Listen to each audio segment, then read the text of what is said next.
So first step is go to your profile page, so the last menu, and then here what I'm going to do is below the password there's the passkey.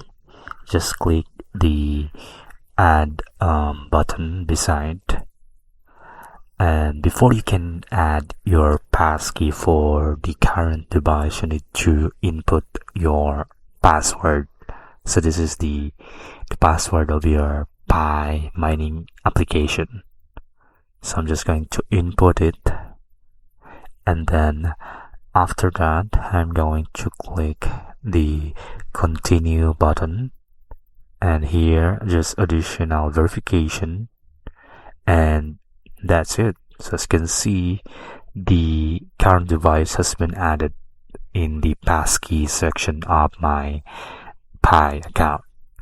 So once you're done, the Pi network will send you an email to your verified email address. Basically just information that you have added your passkey, and then if you did not initiate it, then it's an implication that someone